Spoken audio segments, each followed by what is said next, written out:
یک تکثیران زاده تاجیکستان در فرودگاه شرمتوی مسکو کارمند توقفگاه را پخش کرده است. در این باره خدمات مطبوعات همین فرودگاه خبر داده نوشته است حادثه در ماه سپتامبر رخ داده است. در خبرنامه آمده است که راننده تاکسی با ماشین کیا اپتیما که رقم‌های تاجیکی داشت نخواست از پول توقفگاه را پرداخت کند، بنابراین ماشینش را قصداً به بالای کارمند توقفگاه رانده دو شلاگباوم را می‌شکند و از محل حادثه فرار می‌کند.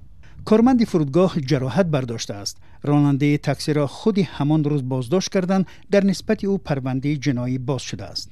گفته می شود که راننده بارها قاعده های استفاده از خدمات فرودگاه را ویران کرده بوده است. این حادثه در حال اتفاق می افتد که وزارت نقلیات تاجیکستان روز 3 اکتبر در سامانه خود آگاهنامه‌ای را نشر نمود. بر پای آن به مهاجران تاجیک هشدار داده شده است که از این به بعد ویران کردن قاعده های حرکت در راه باعث تا 3 سال منع ورود آنها به روسیه می شود. از جمله تاکید شده است طبق قانونگذاری روسیه اگر شهروند خارجی در طول 3 سال 2 مرتبه و یا بیشتر از آن به جوابگیری مأموری کشیده شده باشد، راهش به این کشور بسته می شود. با چنین قانونشکنی ها حتی نقض نسبتاً سبک قاعده های حرکت در راه نیز داخل بوده است. بنابراین از زادگان تاجیکستان دعوت شده است حتی نسبت قانونشکنی های خرد به اهمیت نباشند، زیرا آنها هنگام قبول قرارها از جانب مقامات مهاجرت به نظر گرفته می شوند.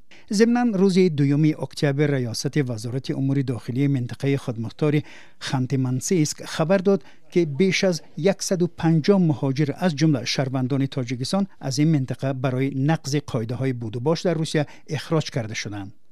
یکی از مهاجران اخراج شده تاجیک میگوید او 13 سال در روسیه در ساختمان کار میکرد و سری وقت پرداخت نکردن مبلغ حجتهایش سبب شد که اکنون برای 5 سال به این کشور آمدن نمیتواند. به تأکید این نهاد در بازداشتگاه موقتی شهروندان خارجی در سرگود حدود 180 نفر شهروندان خارجی نگاه داشته میشوند و الکی در مورد اخراج آنها از روسیه تصمیم گرفته شده است.